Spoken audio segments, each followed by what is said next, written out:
এখানে পাই মারটা খারাপ লাগে না।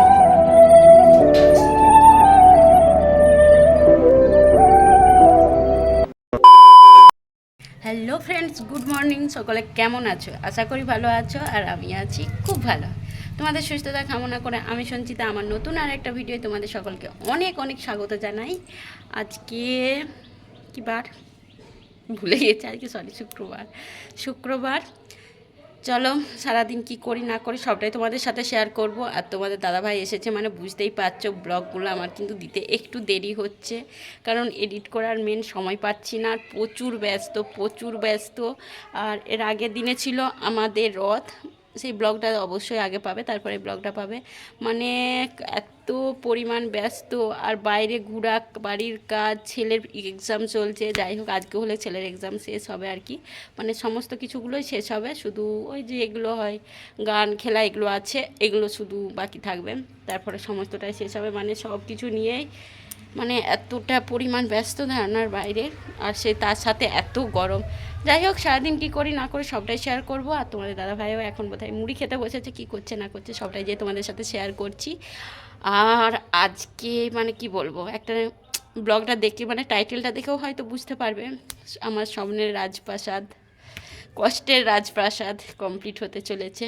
সবটাই শেয়ার করব তোমাদের সাথে। যাই হোক, ভিডিওটা কন্টিনিউ দেখতে থাকো, স্কিপ করো না কিন্তু, কেউ একদম স্কিপ করবে না, দেখতে থাকো। অনেক কিছু তোমাদের সাথে শেয়ার করার আছে, বাড়িটা নিয়ে, আমার জীবন নিয়ে, জীবনের গল্প, এরপর সব একটু একটু করে তোমাদের সাথে শেয়ার করব।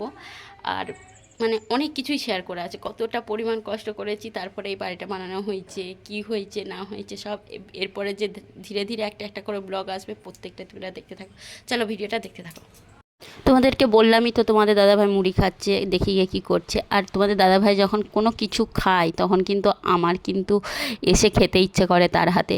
তার হাতে না খেলে যেন আমার দিনটা ভালো যায় না। তার জন্য তাকে বললাম যে আমাকে খাইয়ে দাও। ও বলছে আমার উল্টো দিকটায় বসেছো, ডান দিকটায় বসেছো, তাহলে তোমার কী করে খাওয়াবো, তাহলে বাঁ দিকটায় এসো। আর আমি ফ্রন্ট ক্যামেরায় ধরেছি বলে বুঝতেই পারছো ও উল্টো দিক হচ্ছে, আমার মানে দেখতেই পাচ্ছ উল্টো দিক হচ্ছে।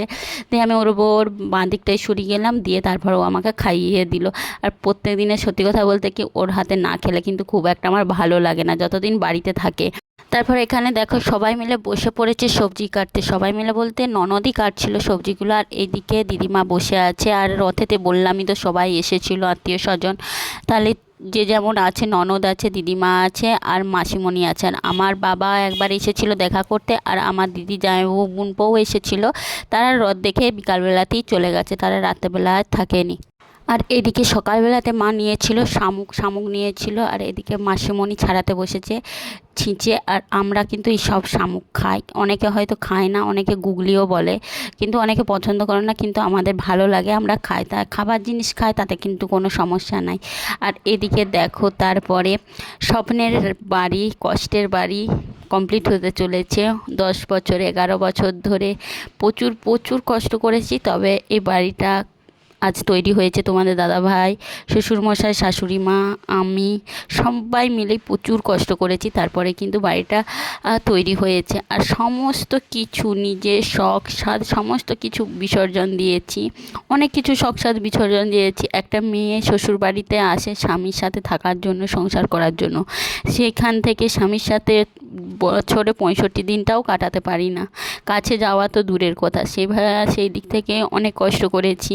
তারপরে নিজের শখ সাথের জিনিস অনেক কিছু, কোনো বিশেষ কোনো ড্রেস না, কোনো গয়না না, কোনো শাড়ি দামি কোনো কিছুই কিনিনি এই ঘরটা বানানোর জন্য, যাতে তোমাদের দাদাভাইকে অনেক কিছুভাবে সাপোর্ট করতে পারি, যাতে তাকে লোন না নিতে হয়, সেই জন্যই অনেক কষ্ট করেছি।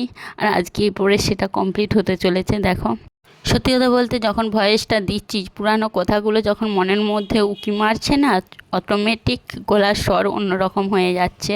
যাই হোক, রঙগুলো বাড়িতে এসেছে, এরপরে রঙের কাজ শুরু হবে। অবশ্যই ভিডিওটা যেদিন পোস্ট করব তারা সেদিনকে কিন্তু রঙের কাজ শুরু হয়ে গেছে অলরেডি, কারণ ভিডিওগুলো, ব্লগ ভিডিওগুলো এডিট করে পোস্ট করতে আমার বেশ সময় লাগছে। আর এদিকে দেখো আমি আজকে কি খাচ্ছি, অনেক দিন বাদে খাচ্ছি, ভীষণ ভালো লাগে, পান্তা ভাত খাচ্ছি। পান্তা ভাত আর মুড়ি আমার কিন্তু ব্যাপক লাগে। এদিকে ননদ সকালবেলায় বানিয়েছিল আলুর চপ, আলুর চপ, মাছ পেঁয়াজ দিয়ে চোখোটা, মুড়ি আর ভাতে আমার কিন্তু দারুণ লাগে। হ্যাঁ, কার কার ভালো লাগে কিন্তু কমেন্টস করে জানাও। যদিও খুব একটা খেতে পাই না, কারণ ওয়েট লসের জন্য কিন্তু খুব একটা এইসব খাই না, কিন্তু আগে ভীষণ খেতাম আর ভীষণই পছন্দের একটা আমার খাবারের মধ্যে বলতে পারো। কিন্তু এখন আর খুব একটা খাওয়া হয়ে ওঠে না, আর খেলেও খুব একটা হজম হয় না, তার জন্য কিন্তু খাইও না। আর আজকে খেতে বসেছি আমি, ননদ আর ভাগনা। আর তোমাদের দাদাভাই তো অলরেডি মুড়ি খেয়ে নিয়েছে।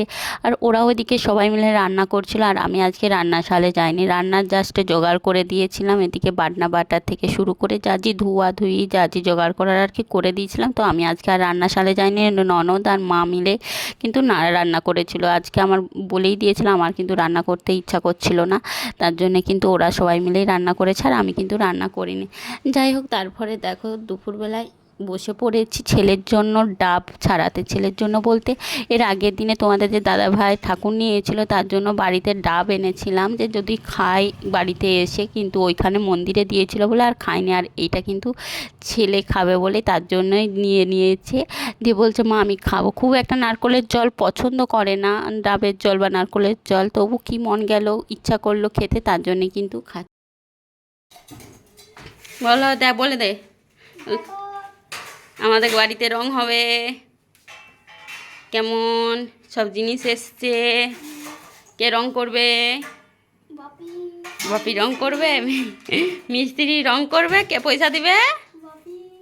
বাপি পয়সা দিবে, মিস্ত্রিতে রং করবে। ওগুলো নষ্ট হয়ে যাবে, বাপি রেখে দাও শোনাই। হ্যাঁ রেখে দাও রেখে দাও রেখে দাও। না ওগুলো এখন খোলা চলবে না বাবা, সব হাত দিও নি, মিস্ত্রি এসে সব যেগুলো যেখানে যা দরকার করবে, রেখে দাও। হাত দিও নি, পড়ে যাবে বাবা। দেখছো দেখছো, ওগুলো ধুলো গায়ে লাগবে, সিমেন্ট। ওগুলো কালার নয়, ওগুলো সাদা সব, ওগুলো পাইমার, ওগুলো রং নয়। এগুলো রং আসবে, রং এখন আনেনি, রং পরে আনবে। হ্যাঁ চলে আয়, হয়ে গেছে। ওগুলো পুটি, ওগুলো পুটি সিমেন্ট। চলে আয়। সকাল থেকেই সমস্ত কিছু ঠিকঠাকই ছিল, কিন্তু বিকালবেলায় ছেলের ব্যায়ামের ক্লাসে নিয়ে গিয়েছিলাম, আর হঠাৎ করে একটা বড় বিপদ ঘটে গেছে। বিপদ বলতে ছেলে ব্যায়াম করতে করতে সব পাশাপাশি ব্যায়াম করছিল, পাশের একজন ব্যায়ামের ছাড়তে গিয়ে তার পায়ের গোড়ালিটা এসে ছেলের চোখে লেগে গেছে। মানে ছেলের চোখ পুরো একদম ফুলে লাল হয়ে গিয়েছে। ওখানে স্যারেরা অনেকক্ষণ ধরে জল, ঠান্ডা জলের ভাপ বা বরফ করে দিয়েছিল। তা আমিও এই বাড়িতে তারপরে যা হোক করে নিয়ে এসে তাকে আমি অনেকক্ষণ ধরে বরফ দিয়েছি চোখেতে, কিন্তু তবুও চোখটা জোর আঘাত লেগেছে, চোখটা লাল হয়ে আছে। চোখ জিনিস তো আর বাচ্চা ছেলে, করার তো কিছু নেই, অবশ্যই করার কিছু নেই, কারণ সবাই ব্যায়াম করতে করতে হয়েছে, ভুলবশতই হয়েছে, কিন্তু করার কিছু নেই। তারপর অনেক পরে একটুখানি কমেছিল, তো চোখটা কিন্তু লাল হয়েছিল আর যন্ত্রণা করছিল। আর এইদিকে দেখো তোমাদের রাত্রেবেলায় তোমাদের দাদাভাই দেখো কত জিনিস নিয়ে এসে হাজির করেছে, একদম পুরো বাজার যাকে বলে তুলে নিয়ে এসেছে। যাই হোক, আজকের ভিডিওটা এই পর্যন্ত। সব জিনিসগুলো বাগিয়ে গুছিয়ে রাখি। সকলে ভালো থেকো, সুস্থ থেকো, লাইক কমেন্ট শেয়ার, আর ইউটিউব থেকে দেখে থাকলে কিন্তু সাবস্ক্রাইব করে দিও, আর ফেসবুক থেকে দেখে থাকলে কিন্তু ফলো করে দিও। চলো সকলকে শুভরাত্রি, সকলে ভালো থেকো, সুস্থ থেকো, সকলকে টাটা।